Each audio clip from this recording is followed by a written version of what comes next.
Muito bom dia, esse é o Caminhos do Espiritismo no canal Paz e Bem, nós somos do Sejus, e no dia de hoje vamos primeiramente, nesse programa aqui do Caminhos, vamos nos ligando a Deus, essa inteligência suprema, vamos pedindo pela nossa autoeducação, pela nossa autotransformação, e principalmente que a espiritualidade nos apoie, para que nós possamos, junto com todos os nossos amigos aqui do canal, nós possamos estudar mais um capítulo do livro dos médiuns. Nós vamos estudar aqui o capítulo 4, Teoria das Manifestações Físicas. E hoje nós temos a Suzy Leão, ativista e membro do Sejus.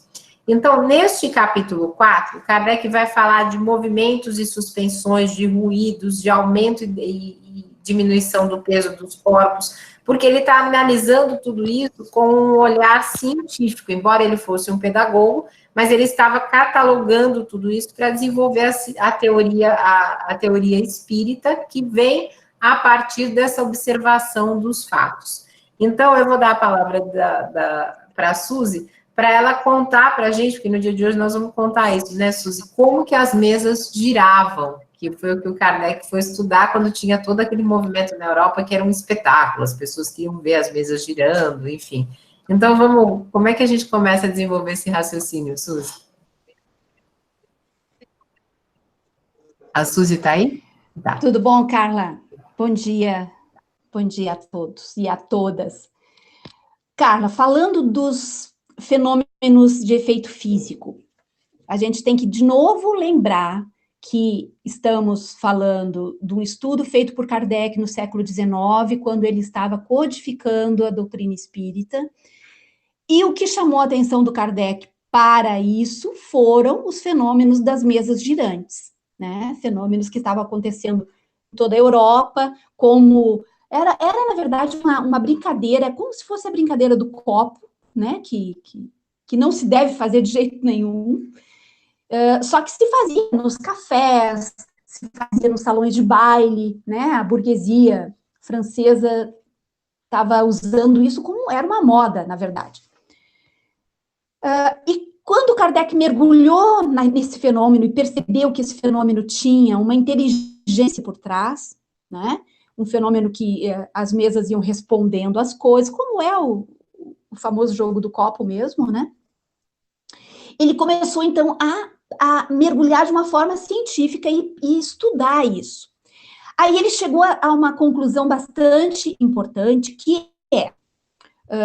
Kardec já tinha feito, codificado o livro dos espíritos, então ele já tinha muita informação a respeito, e ele chegou a duas conclusões. Ele chegou à conclusão de que os fenômenos de efeito físico, eles têm dois elementos básicos, que é o fluido cósmico universal, que quem está estudando o espiritismo vai encontrar isso em várias obras, e o fluido vital ou princípio vital, que não são a mesma coisa.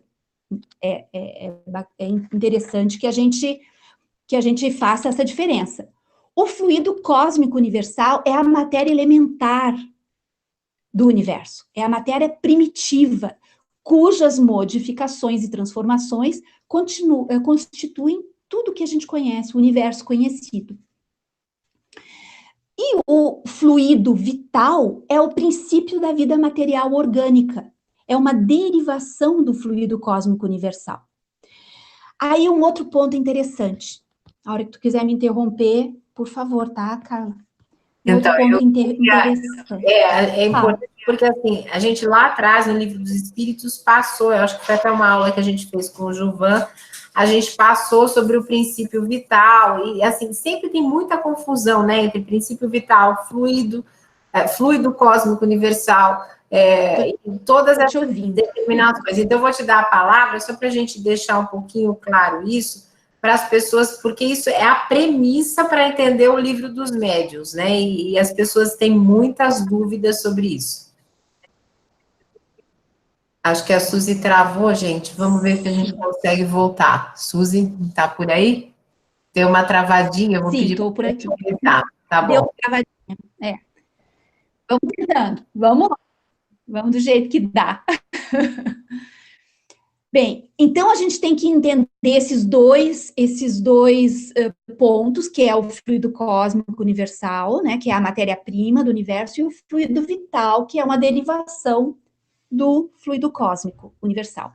Os efeitos os efeitos mediúnicos físicos, que seria o que seria isso? Seria pancadas na mesa, a coisa mesmo das mesas girantes, o jogo do copo, objetos que levitam, essas coisas todas, assim, que são efeitos mediúnicos sobre coisas da matéria, né? Coisas físicas. Esses efeitos, eles precisam de um médium que tenha um fluido vital capaz de transbordar. Naquela época do Kardec não se usava o termo ectoplasma. Esse termo ectoplasma foi cunhado, digamos assim, foi criado em 1894. Aí o Kardec já tinha falecido.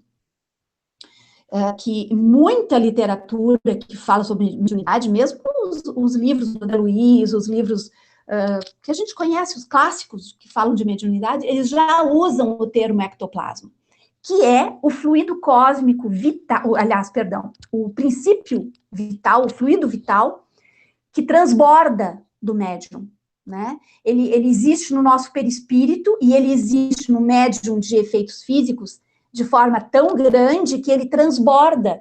E aí os espíritos que vão criar o efeito utilizam esse fluido, manipulam esse fluido para conseguir movimentar objetos.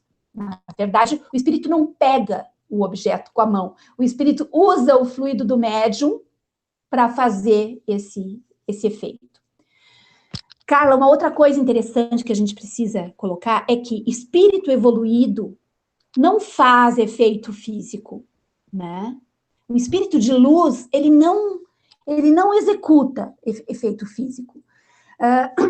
A gente pensa, mas por que hoje em dia, nas casas espíritas, a gente não vê mais esses efeitos acontecendo? Porque a gente controlou isso. A gente meio que doutrinou os espíritos mais atrasados dentro de uma casa espírita para eles não fazerem isso, né? A gente meio que... Porque o médium, quando ele está cedendo o seu fluido vital ou ectoplasma, ele não percebe, ele faz isso inconscientemente. Por isso que alguns efeitos físicos que acontecem, né, eventualmente, coisas assim, graves, assim, de fogo que aparece, criação espontânea e tudo mais, o médium, a pessoa que está envolvida nisso, ela não sabe, ela se desespera, porque ela não sabe que ela está participando daquilo. Suzy, eu acho importante, né, nessa época que a palavra doutrinação tem tanta conotação negativa, né, porque a direita, a extrema-direita se apropriando dela, é importante nós dizermos assim, doutrinar é um termo que a gente usava na casa espírita, que hoje a gente tem até usado orientação fraterna. Por quê? Porque, na verdade, o que acontece? Para quem não está familiarizado com uma prática espírita, então, lá, esses espíritos desencarnados, muitas vezes, passam em grupos onde existe um bate-papo. E é isso que é a orientação fraterna, porque nós não pretendemos convencer ninguém, o livre-arbítrio é o princípio básico da doutrina espírita. Nós não pretendemos convencer ninguém a mudar, mas nós podemos conversar para que a pessoa mesmo saia daquele estado em que ela está sofrendo. Porque quando nós recebemos essas pessoas, esses espíritos lá dentro da casa espírita, muitos estão em grandes sofrimentos morais, não tem mais o sofrimento físico, mas estão em sofrimentos morais e vem com essas dores, e a intenção dessa orientação fraterna é justamente isso. E quando a Suzy diz, olha, não, a gente controlou na casa espírita, na verdade, esses espíritos foram educados, né, lá dentro, e viram que não tem mais sentido. Naquela época, precisava chamar atenção, né, Suzy? Porque precisava de algo que as pessoas falassem, sim, o que está acontecendo? Então, eu vou voltar a palavra para a Suzy. Nós estamos travando um pouquinho, gente, paciência, o som tá bom, tá bom? A gente só tá, a imagem às vezes congela um pouquinho, mas o som tá bom. Fique até o fim com a gente, que vale a pena. Eu vou voltar para a Suzy. Na verdade, na literatura, a gente ainda encontra esse termo, doutrinar o espírito, né? Mas, na verdade, é isso. É uma conversa, é tentar jogar um pouco de luz num espírito que está perdido, está desesperado, está sozinho, está se sentindo mal, está se sentindo desamparado. Então, na casa espírita, às vezes é preciso fazer isso. Quem trabalha numa sala de atendimento mediúnico, de atendimento de desobsessão ou de atendimento fraterno, sabe que às vezes o dirigente do trabalho precisa ser firme. Muitas vezes ele precisa ser muito firme, porque a energia espiritual daquele espírito sofredor, muitas vezes ela é muito densa, e ele está, às vezes, envolto em sentimentos muito ruins. Então, é isso. Não é uma catequese, ninguém está. Mas, antigamente, realmente, Carla, os livros todos ainda traziam esse termo, doutrinação, e eu muitas vezes me pego falando. Mas é um atendimento mesmo de acolhimento, né? Mas que precisa, muitas vezes, ser bastante forte. Porque, senão, o espírito sofredor, ele controla a situação e a gente pode ter ali uma sala de atendimento completamente perturbada, né? E não é o que a gente vê. A gente vê que os trabalhadores, né, os trabalhadores da casa espírita, eles já estão bastante acostumados com isso. Né? Tanto é que a gente não vê mais efeitos acontecendo numa casa espírita, não se vê mais. Porque justamente a gente conseguiu passar dessa fase, a gente conseguiu transcender esse momento, né? Uma coisa que o Kardec coloca, nos livros do Kardec, principalmente no livro dos médiuns, nós sempre vamos ver Kardec enumerando o corpo físico, que é composto de matéria densa, condensada, o perispírito, que é aquele corpo semimaterial, que une o corpo físico, e o espírito, que não é matéria, né? O espírito é espírito, não tem nada a ver com a matéria. Então, esses 3 estágios é muito importante que a gente tenha, assim, uma certa intimidade para poder entender. Sempre que nós falarmos em manifestações de efeito físico, nós vamos estar falando do perispírito. O médium vai estar cedendo as suas energias para que o fenômeno aconteça através do seu perispírito. Algumas literaturas mais modernas vão utilizar o termo ectoplasma. Mas nós, como estamos estudando o livro dos médiuns, para a gente não confundir o que já é bastante complexo, nós vamos seguir o padrão do Kardec, né? E vamos falar, então, que esse emana do perispírito. De novo, vem a questão da sintonia. No programa anterior, a gente falou a respeito da importância da sintonia entre médium e espírito. Então, médiums de efeitos físicos, eles vão acabar estando sintonizados com espíritos um pouco menos adiantados. Porque o espírito evoluído não faz efeito físico. O espírito evoluído não vai ficar girando mesa, girando copo. Por isso, muito cuidado quem ficar evocando espíritos em jogo de copo ou coisas assim. Vocês vão estar evocando espíritos atrasados, né? Espíritos infelizes, zombeteiros. E depois é complicado a situação, né?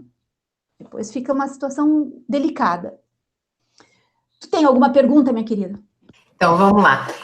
Eu acho importante aqui a gente conversar, porque o Kardec vai dizer o seguinte, olha, então nós temos dois fluidos, né, e o que é o perispírito? O perispírito é essa parte semimaterial, que se a gente tiver um tipo de um abacate, é o perisperma. Essa foi uma aula lá atrás que a Ângela deu, para quem quiser ver, no livro dos Espíritos, está explicando o que é exatamente o perispírito.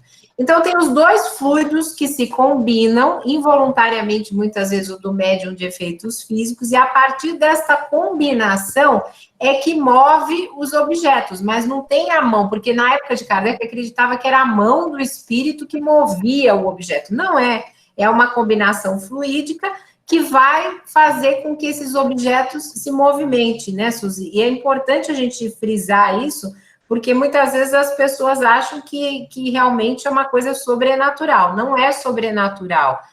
A física dá para explicar isso. Tanto é que o Kardec, nesse capítulo, ele vai falar da questão dos gases que mudam o peso do objeto, porque muitas vezes mudava o peso dos objetos.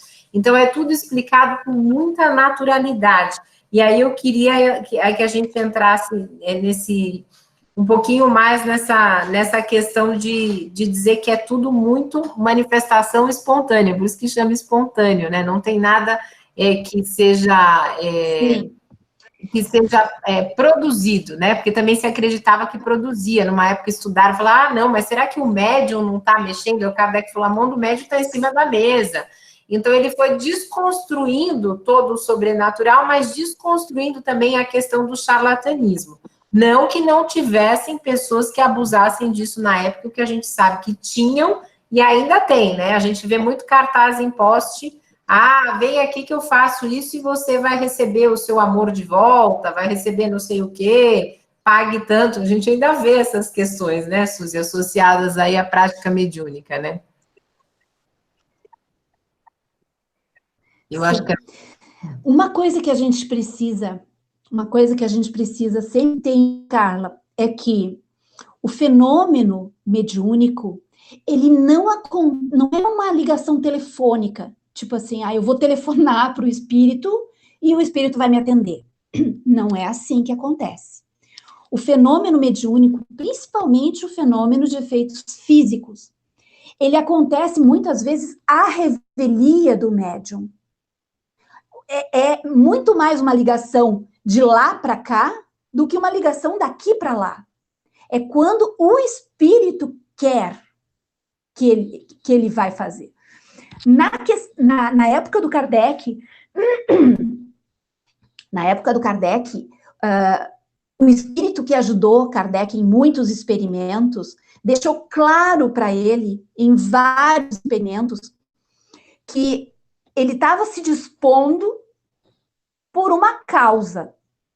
Ele estava se dispondo a ser estudado, porque a espiritualidade naquele momento, digamos assim, um conjunto de espíritos naquele momento decidiu que aquele era o momento ideal, que Kardec seria uma pessoa adequada, né? Então, eles estavam se dispondo de livre e espontânea vontade, porque acharam que aquele momento seria válido.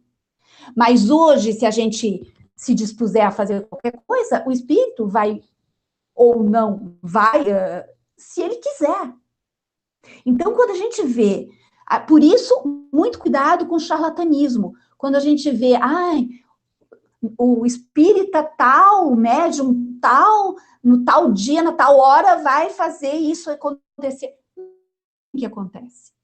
Não é assim. Não é ele que decide. Não é ele que marca a hora e que vai fazer, né?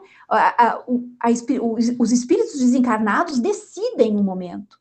Decidem. E, por sintonia, encontram o médium adequado, que vai, exceto momentos completamente fora da normalidade, que foi aquele momento em que aquelas mesas girantes agiram em toda a Europa, né? Até no Rio de Janeiro aconteciam fenômenos, para chamar a atenção, porque aquele era um instante, né? Aquilo foi tipo assim, um momento onde as coisas se encaixaram para que aquele fato viesse à tona e fosse estudado, e fosse pesquisado, e fosse analisado. Legal. Então, os fenômenos... Fala. Então, eu queria entrar aqui na questão concluindo aquele raciocínio que eu fiz, que o Kardec fala assim, na questão 77, ele fala assim, quando um objeto é posto em movimento, levantado, atirado para o ar, não é o espírito que toma, empurra ou suspende, como faríamos com a mão. Desculpe, gente, o WhatsApp acabou bombando. O espírito o satura, ou seja, com os fluidos que a Suzy está explicando aqui. E combinando isso com o médium, o objeto é vivificado momentaneamente como obra como faria de um ser vivo, com a diferença de que não tem vontade própria. Então, o Kardec começa a estudar isso porque ele vê, e a gente já passou por esse capítulo, que as mesas eram, entre aspas, inteligentes, né, Suzy? Então, aí eu vou voltar a palavra para você. Gente, de novo, nós estamos com um pouquinho de problemas de conexão, mas continue conosco, porque a voz está dando para ouvir bem, às vezes a imagem congela, mas o conteúdo nós não estamos perdendo. Então, eu vou voltar a palavra aí para a Suzy, para a gente continuar falando sobre o peso, sobre a alteração dessas manifestações físicas. Sim. Uma dica que eu deixo para as pessoas que têm interesse, porque uma conversa assim, nossa, é bastante rápida, acaba precisando ser mais superficial, porque senão a gente também não tem nem tempo para se aprofundar totalmente. Procurem no Livro dos Médiuns, na página 93, a pergunta 75, vale a pena ler aquele trecho, que ali é um resumo, é uma explicação bastante válida a respeito de como o fenômeno de efeito físico acontece. Basicamente, entendendo que o médium vai ceder o seu fluido, né, ou ectoplasma, para que o espírito manipule esse fluido e haja com este fluido. O espírito não põe a mão na coisa. O espírito usa o fluido do médium e este fluido manipula o objeto. É assim que acontece o fenômeno de efeito físico. O médium, muitas vezes, digamos que exista uma sala, tá, onde tem lá vários médiums, mas apenas um deles é o médium de efeito físico. Esse médium de efeito físico, ele muitas vezes nem precisa estar dentro da sala. Ele pode estar no outro cômodo, né? Então, a gente não consegue identificar quem é o médium, mas quando existe um fenômeno físico acontecendo, a gente vai por eliminatória. Se aquelas pessoas estão ali presentes, uma delas é médium de efeito físico. Se alguém está na casa e não está dentro da sala, talvez esse alguém seja um baita médium de efeito físico, mesmo estando num outro cômodo. Mas essa, na verdade, não é mais a nossa preocupação, a preocupação do espírita, ela agora é mais para entender o que acontece, mas não para tentar reproduzir isso. Não é mais o nosso interesse reproduzir esse tipo de fenômeno. Uma vez que a gente sabe que os espíritos que vão participar disso são espíritos inferiores. São espíritos que estão por aí. Espíritos que estão normalmente juntos no mundo físico, não se desprender, né? São esses que são os obsessores, esses que são os brincalhões, esses que são os zombeteiros, esses que estão por aí mesmo para se divertir, né? Então, a gente não deve ficar fazendo esse tipo de coisa, porque o nosso intuito é fazer com que os espíritos inferiores, os mais apegados à matéria, se desprendam e sigam o seu caminho na espiritualidade, né? Esse é sempre o recado que eu deixo, porque muitas pessoas acabam se tentando, né, se sentindo tentadas a experimentar isso, e os resultados podem não ser muito positivos, né, Carla? Porque se a pessoa não tem o domínio total a respeito daquilo que está experimentando, pode até ser um risco, pode até ser perigoso fisicamente falando, né? Porque a gente não brinca com coisas sérias e que a gente não conhece, na verdade. Então, a gente precisa ter esse cuidado e é importante que se diga isso, né? É importante que se alerte para que não se brinque. O lugar de exercer a mediunidade é dentro de um centro espírita, que ali nós temos toda a proteção dos espíritos desencarnados, ali nós temos toda a proteção do nosso mentor espiritual, ali a gente está absolutamente cercado, e qualquer manifestação mais densa, digamos assim, os trabalhadores encarnados da casa vão dar conta, levar, vão, né, acolher aquela entidade. Então, esse é sempre um aviso importante. O ambiente da casa espírita, normalmente, ele tem toda uma proteção espiritual daquilo que nós chamamos de correntes, inclusive, do bem, onde é feita uma profilaxia, inclusive, na sala. Mas existem casos, por exemplo, de pessoas que mudam para outro país onde não existe centro espírita, né? Se for mudar para um país, sei lá, árabe, onde não vai ter o centro espírita. Então, tem este guia de evocadores justamente para que você possa, mas aí é preciso uma renovação do espaço onde vai se exercer isso, com uma prática moral e filosófica muito condescendente, para também criar esse ambiente de uma casa espírita, né? Porque às vezes a pessoa vai morar lá no meio do Oriente Médio, não vai ter centro espírita, né? Pelo menos eu desconheço. Então, e ela quer continuar seguindo as suas práticas. Então, tem que, de uma certa forma, criar esse ambiente com a espiritualidade para ter essa proteção toda necessária para isso. E o que a Suzy falou é muito importante, porque a brincadeira do copo era uma brincadeira mais do nosso tempo, mas ela foi reeditada recentemente, eu não lembro o nome, pelos jovens na internet. Há pouco tempo estava surgindo aí pessoas fazendo isso pela internet. Então, quem tem filhos jovens e de repente eles veem isso como curiosidade, conversar sobre esse livro dos médiuns, conversar sobre a naturalidade de se conversar com espíritos, desculpem a redundância, é muito importante, porque a gente quebra toda essa aura de muitas vezes até de filmes, né, Suzy, que as pessoas trazem filmes, olha, coisas assim hollywoodianas, dizendo, olha, fale disso, fale daquilo. Então, nós vamos chegar ao final, vou passar a palavra para a Suzy fazer as considerações finais dela, mas é importante sempre a gente destacar que tudo isso acontece de forma natural. Sim. A mediunidade, ela não tem absolutamente nada de sobrenatural. Na verdade, o espírito desencarnado não tem nada de sobrenatural. O espírito desencarnado é um ser humano que desencarnou, só perdeu o corpo físico, mas continua exatamente como ele é. Então, a morte do corpo físico, o desencarne, como nós chamamos, não transforma ninguém em demônio e nem em santo. A pessoa continua sendo exatamente aquilo que é. Quem desencarna num grau evolutivo inferior vai ser um espírito desencarnado inferior. Quem desencarna cheio de ódio, cheio de vingança, cheio de violência, vai ser um espírito cheio de ódio, de vingança e de violência. Aí o que acontece? Nós precisamos continuar crescendo na espiritualidade. Desencarnados, nós vamos continuar melhorando, nós vamos continuar aprendendo.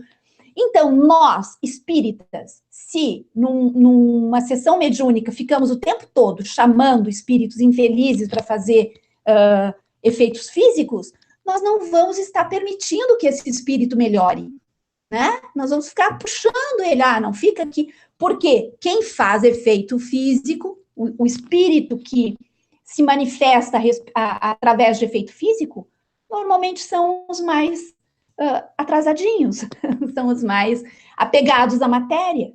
Nós não podemos continuar ficando chamando esses espíritos.